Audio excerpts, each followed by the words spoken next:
دو طرح سے قریبی بھی ہیں، سوائے ہوئے ہیں، کشتی کا عالم ہے، زیارت بھی ابھی آپ کو کرنی ہے.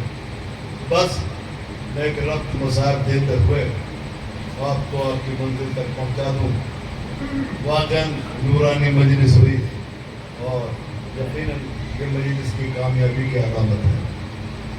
اور کامیابی یہ نہیں ہے کہ ہم فرش ادا پہ آئے اور ہم نے اس ذکر کو سنا، یہ ہماری مجلس کی کامیابی کی علامت نہیں ہے.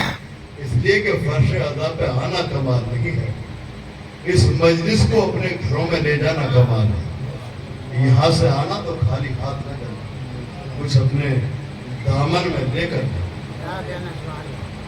اس فرش ادا کی اہمیت کو آپ نے سمجھا. تو آئیے یہ فرش ادا بچھائی کی جاتی ہے. دیکھیں آپ بھی عزادار ہیں، ایک اور عزادار تھا. ایک گھرانہ تھا کہ جس گھر کے اندر ایک ضعیفہ رہا کرتی تھی جس کا ایک جوان بیٹا تھا.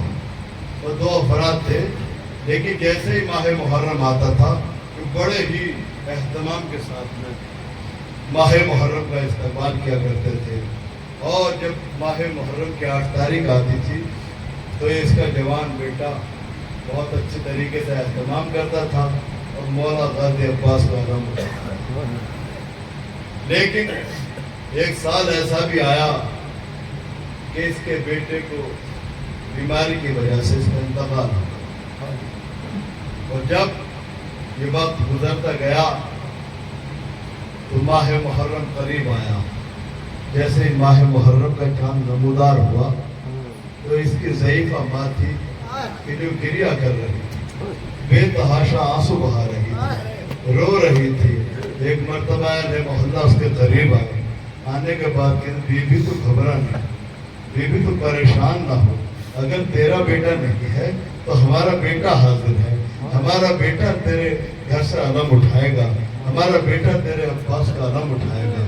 ایک مرتبہ ضعیفہ کہتی ہے بی بی مجھے اس بات سے غم نہیں ہے کہ کوئی علم اٹھانے والا نہیں ہے، بس میں اس بات سے رو رہی ہوں کہ میرا بیٹا جو تھا وہ بڑا اچھے طریقے سے اہتمام کرتا تھا. 8 تاریخ کو بہت اچھا اہتمام کرتا تھا. کہیں ایسا نہ ہو جائے کہ اہتمام میں کوئی کمی رہ جائے، میرے مولا مجھ سے ناراض نہ ہو جائے. ہاں زداروں بسا پیدا آپ آمادگی سے تیار ہیں آنسو بہانے کے لیے، آپ پرسہ پیش کرنے کے لیے آمادہ ہو گئے. عزیزوں بس 8 محرم بھی آئی، اس کے گھر سے علم بھی برآمد ہوا، غازی عباس کا علم بھی اٹھا.